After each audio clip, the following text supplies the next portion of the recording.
Good afternoon and welcome back to My Harlem Portraits, the show that aims at shedding the light on the fundamental contribution of African Americans to the building of this country and on Black excellence.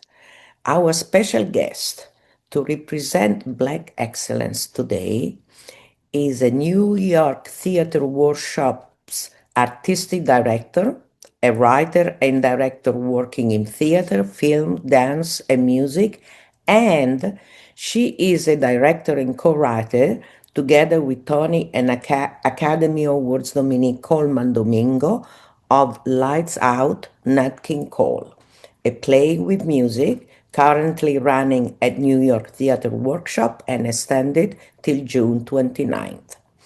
We welcome you here, Mrs. Patricia McGREGOR. Thank you so much. Honored to be here and so happy to be in conversation with you. So am I. I know you went through a lot of things. So I really appreciate the fact that you're giving us your time. Of course, of course. You were born in St. Croix, U.S. Virgin Islands. I've been there many times. I love it. Beautiful. I'm a diver. Thank you. It's a fantastic place. Yes. Fantastic. And your career in the US is very impressive.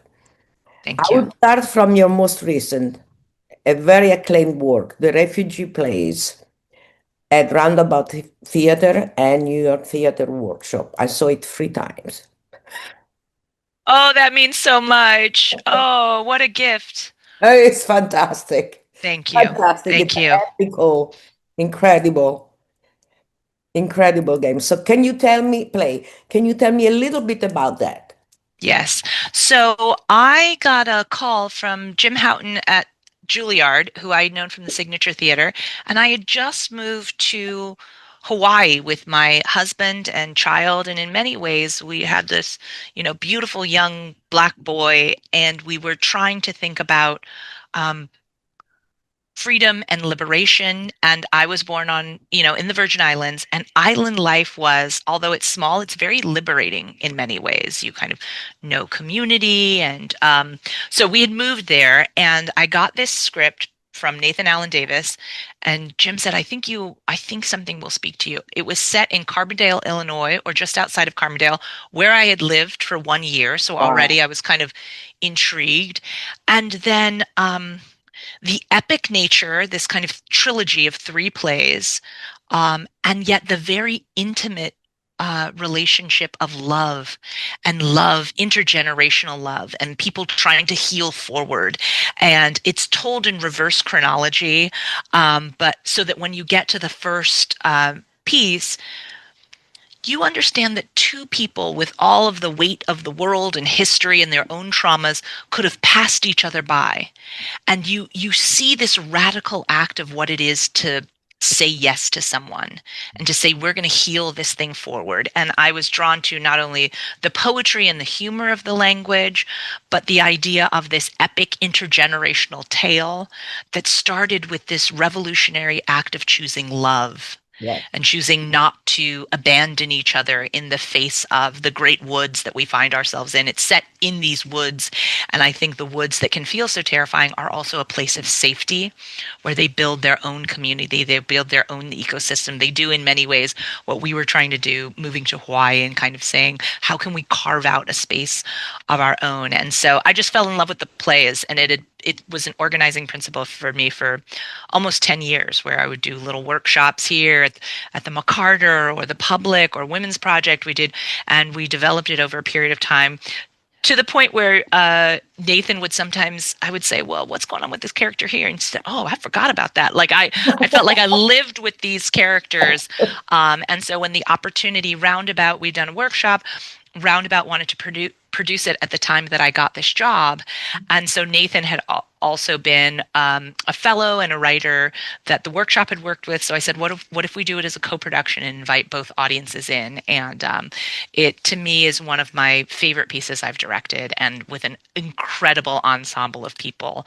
And so it felt like it's one of the things I think I was meant to do, was to help champion and shepherd that piece. And I think it's not over. I still think those voices are going to continue to speak to us, because I want that piece to be in the canon. I want generations from now somebody to be able to pick that up Yeah. and get meaning from it.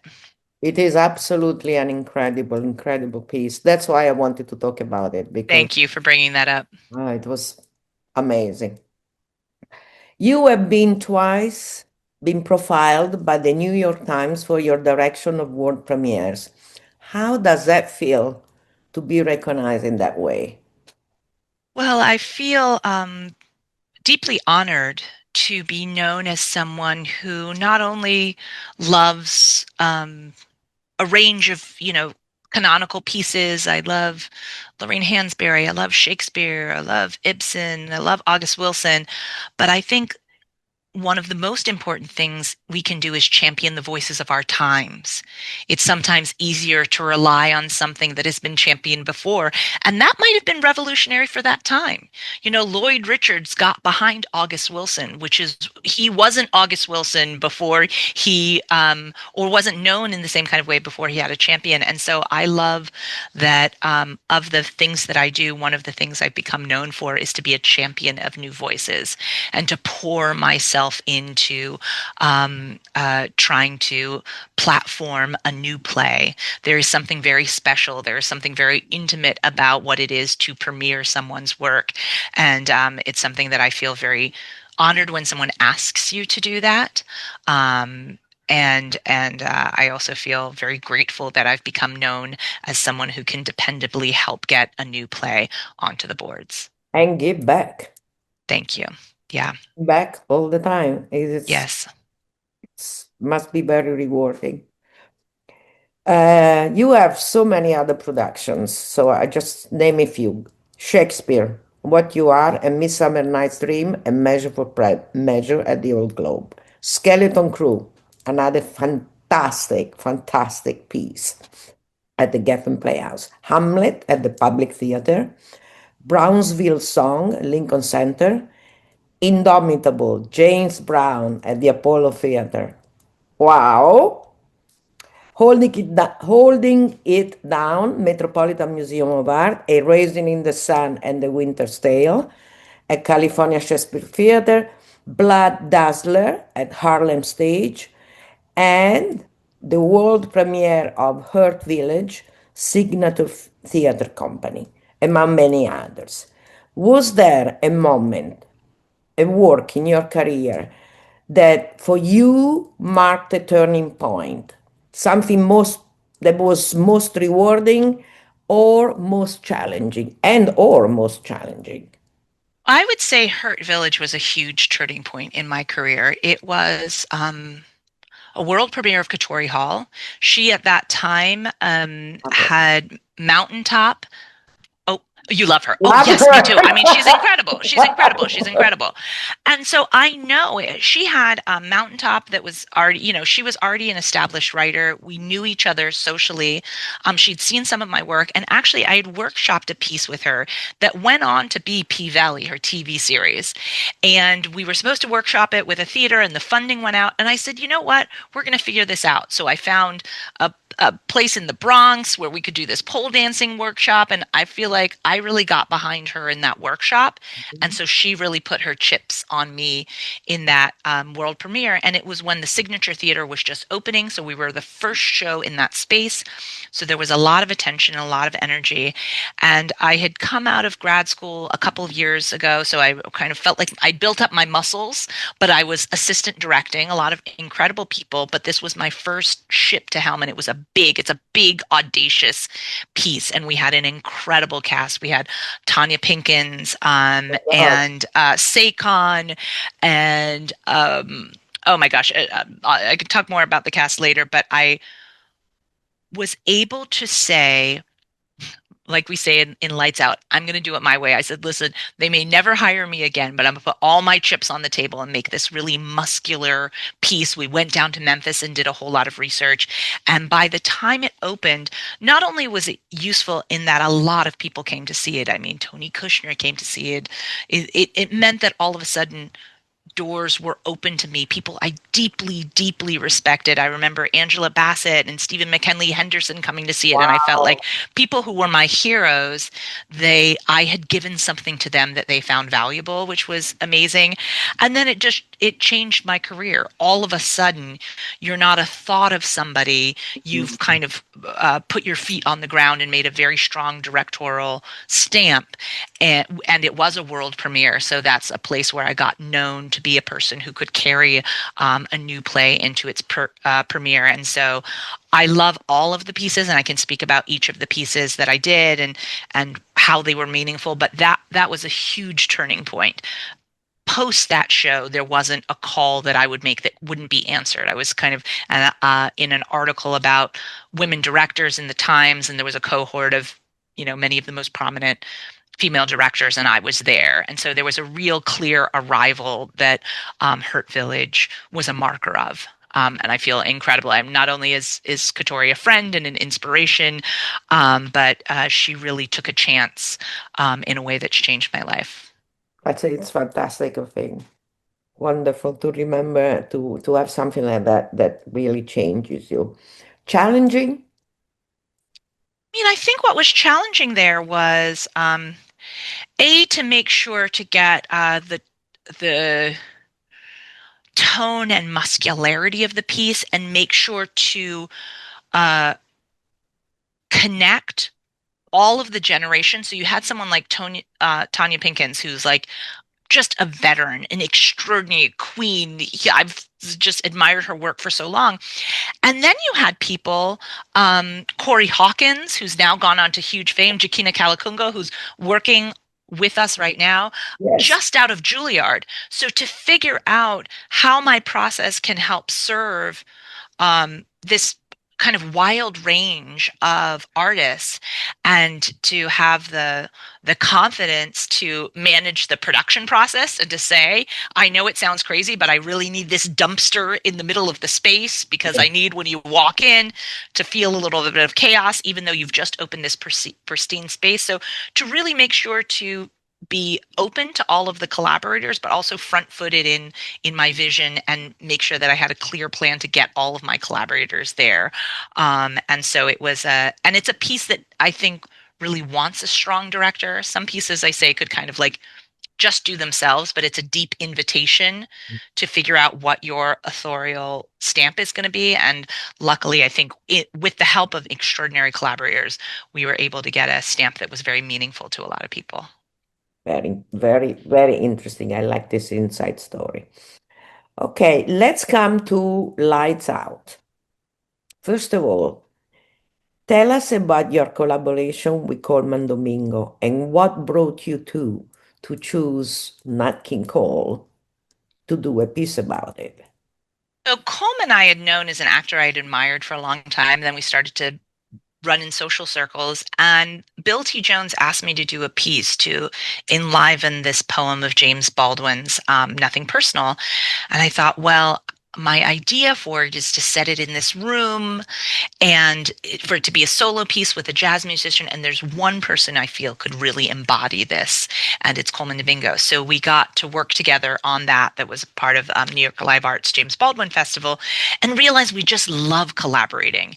We're Mhm, both multi hyphenates. He's an actor who writes and directs. mhm. I'm a director who writes and sometimes acts, and so we love just being in the room and telling a story together. It was a very fun, dynamic collaboration. So we were always looking for places to do that. Then he was being commissioned by People's Light Theater in just outside of Philadelphia. And it was actually Zach Berkman, the producer there. They were in a conversation, and Zach said, I've never seen a piece about Nat King Cole. And Coleman said, Oh, I'm interested in Nat King Cole. And they got some funding from the Pew Center for Heritage. And originally, Coleman was commissioned to write the piece, and I was going to direct it. And then he said, one of the things that I want this piece to be about is about how to not be isolated in the way that Nat was sometimes isolated. How can we be in collaboration? What if we co-wrote this piece? I know you do a little writing, and it was a great offering of trust and collaborative generosity, and it was just a joy. I mean, we really look at the script right now, and other than some parts, we don't know who wrote what part or within a sentence, because we would trade back and forth, and it's like, wait, did I start there and then you changed at the comma? It feels like a collective investigation, or a duet where Mhm. you're not sure who started what note, but that's where the song came out. So it's really been one of the deep joys of my life. And co-writing is very tricky. It's intimate. Your writers are usually used to kind of placing where the period is with an exactitude. And so it felt like such a great discovery. It was a big question mark. Can we co-write this together? And then it felt like a great discovery, and a very happy place. And we would say, we're going to do it our way. So we would write. I went to visit him in Mexico when he was taping something, and we wrote by the ocean. We wrote by pools. We tried to like put joy in few. I think many people think of writers just kind of cloistered away in a corner and pouring their souls out. And it's like, no, we're pretty audacious in this piece. We're pretty bold. And in many ways, we talk about like the private internal space, and where not speaking your truth out in the air can kind of be corrosive for your spirit. So I think we intentionally were able to plumb into some of the harder parts of his psyche, some of the very private parts, but we tried to do that in a very joyful way, which with Colman, he really is like a brother to me now. So it was a joyful collaboration. And this psyche that you are talking about is really impersonated by someone in your play. Tell me about that, because that is a very interesting way that you found of making his inner thoughts come out Yes. by using. Yes. So we have Sammy Davis Jr. So we have Nat King Cole, who it's about him, and the extraordinary Dule Hill plays Nat King Cole. But then his psyche, his shadow self, is Sammy Davis Jr. And we often joke that it's part, Christmas Carol and part Fight Club. There's a little bit of, and it takes a little while for some audiences to put together what is that fever dream psyche space. But if you see it again, you'll kind of see that he comes out of upstage center, and to me that's like the breaking open of the skull to that kind of private psychic space. And so Sammy Davis Jr., when we did a lot of research, we saw, you could see something, you could see Nat's shoulders go down when Sammy was there, because I think he was with a virtuosic peer. Like Nat was virtuosic in his voice and his music, Sammy was virtuosic in so many different ways. And then also there's something, a, a kind of provocateur in Sammy. As much as he's a showman, he was also a provocateur.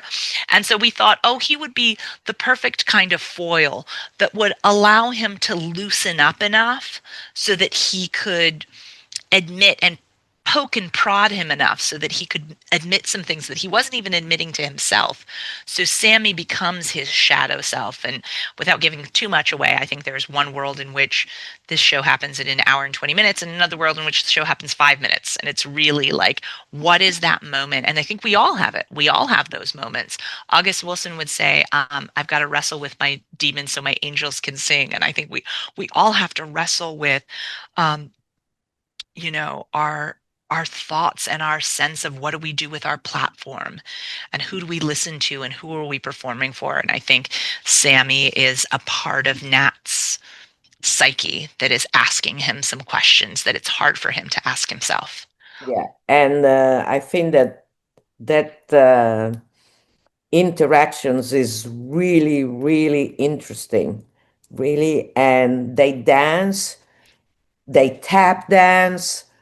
You have all the most beautiful music from Nat King Cole going through the whole piece. It's just wonderful. Thank you. You Thank you. feel I like you appreciate that. are back in the 50s and watching a show with Nat King Cole and Sammy Davis. That So makes me very happy. it's really fantastic. And this show, the specific moment in which it takes place, it's reckoned in the title, Lights Out. What does Yes. that mean? Well, one of the things we like to play with Lights Out is it's both the final taping of the show. So it's when the lights are going out, 57, despite breaking all these records and having all this critical acclaim. They couldn't get a national sponsor for the show. Famously, the year after, in an Ebony article in 58, he wrote Madison Avenue's Afraid of the Dark. There was Mhm. another article where he talked about this makeup company said, my face can't sell lipstick, right? So he was in a lot of pain about this groundbreaking program that should have had a sponsor, didn't. And so that's one version of Lights Out. That The other was version, that had lasted a year and a half anyway. yes, yes, it did. It lasted a year and a half, and he did end up. And the fact that he broke ground, even getting it there, right? So it's always like, what is the baton pass? He was an extraordinary groundbreaker, and at a certain point, he said, "I'm not going to underfund this. I need somebody to have my back on this." But he did break extraordinary ground in just doing it. So there's Lights Out, which is the show's going. There's also sometimes extraordinary performances they call Lights Out, so it's also a nod to the virtuosity of everything that he's doing. And then to me, like Lights Out also has a little edge to it because Sammy at one point says, "You thought you were here for a nice holiday show. Welcome to the fever dream." So it's also giving a little nod to like, turn the lights out. We're going to tell a little story. It might get spooky sometimes, but there's a message in it. And hopefully at the end, our final song is The Party's Over. And it's like the lights come up, and it's not so much the theatrical lights. It's like we're all in this theater together, and we've transformed from 1957 to whatever time you're in, 2025. And now the lights have come back up. And the question of, now what are you going to do? We did this show. Now what are you going to do? I think is something that we present to the audience at the end. And you can see that this is the result of many years of work on it. It has, you have a feeling that it's been thought about and retouched and redone and really, really, you really wanted to make this show as good as it could be. And you can feel it and you can see it. So Thank you. Thank you. I appreciate that. I really loved it. Give us some inside information into the making of the play that has finally now come to New York City audiences, which has the stellar cast that you were talking about, choreographers, and the musical director. And it features Nat's song like Nature Boy, It's a Good Day Smile, and Unforgettable, for example. So we started at People's Light Theater in Malvern, maybe around 8 years ago. And we always had Julie Hill and Daniel Watts, the two leads. We cast them together, knowing we wanted a pair. And in many ways, we built a lot of the show around them. We had a story that we wanted to tell, but because they were at every phase of development, the tap is in there because they both are extraordinary tappers. If we had two different people, maybe the letter would express itself in a different way. But in many ways, they are of great service, and also we hope we built this to serve them because it's built around them in many ways. John McDaniel, the music supervisor who created the wonderful orchestrations that Nat King Cole himself was fantastic musician, and Nelson Riddle did a lot of the orchestrations. John, part of the joyful collaboration was when you had a tap choreographer like Jared Grimes, Mhm. and Edgar, our main choreographer, and we would say, okay, there's this song, but theatrically we need this song to do is X. So how can we flesh out the orchestrations so that they can serve the theatrical journey? And probably the most acute version of that is the Me and My Shadow Sit Right Down and Write Myself a Letter tap number. And that was just three of my favorite collaborative days in Malvern, where we just said we need him to now. This is the Mount Vesuvius. This is the kind of explosion of what he's been holding in. We knew we wanted it to be tap, and we knew we wanted to have music. And we just sat and wove these songs together and wove this tap number together, that I think is hopefully one of the signature things of not only the piece, but like one of my heart spaces of my career is to have done that. Then we went a couple of years later, we went to the Geffen in Los Angeles. And part of what we loved about that is it was a bigger stage, and to be in Los Angeles, where so much of his life was, where we also got to meet with his twin daughters, Casey and Timolyn, who came to see the show and gave us their blessing for the show, which was extraordinary. We got to go and visit Hancock Park. We really got to kind of like, and you are aware that the Capitol Record building is there. So there was something very special about doing it in Los Angeles. Also, it's in many ways about artists with platforms and what do we do? And the Geffen Playhouse is set in a place where a lot of artists and producers and like power players in the entertainment industry come and see this play. And so Wow. we really also thought, what message can people like? It's in the parts of it are inside baseball. It's accessible to everyone, but there are people who are really thinking about, as a storyteller, as a producer, I have the power to either powder someone up, Mm-hmm. whatever version of that is, or like liberate them to speak their own truth. So that informed. So it was great to do it kind of, it was in the middle of America, but like people's light, like outside of the big cities, then in Los Angeles, iconic in Nat's life, and then to return to New York after a couple of stops. We had development at New York Stage and Film and a couple places, and each time we were trying to refine the story we were trying to tell and also respond to the times that we're in. Yes. So, what does it mean to tell this story in 2025? What parts of the past exploration do we want to use? Some of the collaborators, like Ruby Lewis, who plays a couple of the roles, she was in Los Angeles. She came with us. And some of the new collaborators, like Crystal Joy Brown, who plays Eartha and Natalie, phenomenal artists. And in many ways, we're trying to write to the collaborators and their specific gifts, but also their kind of curiosities, their dramaturgy, the questions they want the piece to ask. So Crystal asked some great questions about the journey of Natalie specifically, and so and Eartha actually. So we have a whole new song. We have new material based on some of the questions that she was asking. So it's been a big journey. It means you are listening to your collaborator, and that is very important to be open-minded like that because you can only be enriched, but you Yes, but to listen. absolutely. Um You are not only the director and the artistic director, but also the co-writer. So you have three hats that you're wearing. How difficult and challenging is it to have these three hats at the same time? I mean, sometimes it's very useful because a discovery might happen in the room. And because I'm a writer, I can make an adjustment or send a message to Coleman and say, hey, we're thinking about this, which as a director, you're usually directing what's on the page. And so you can send notes, but you're not making that kind of adjustment in real time unless the writer's in the room with you. Then at a certain point, I would say the writer's not in the room anymore because the director has to make sense of what's on the page and enliven it. And if you spend too much time with your writer hat on, you're not actually going to activate what's in front of you. So I would say I tried to be transparent about when I was wearing a hat on a hat on a hat, and like all of my hats are here. And when I would say, okay, right now I'm coming to you as my artistic director, and I'm welcoming everyone in, and I'm going to take off that hat. And now I'm wearing two hats, and now I'm going to take off the writer hat. And at a certain point, we say we need to freeze that script. And now I'm just looking at the director, and the director is just trying to make the the most meaningful enlivened version of what's on the page. So I often say I work even when I'm just directing as a funnel, but with the three hats it was definitely a funnel, and the artistic director hat is a big hat that I would say, okay, now I've got to take it off so I can wear these, take that off so I can wear this.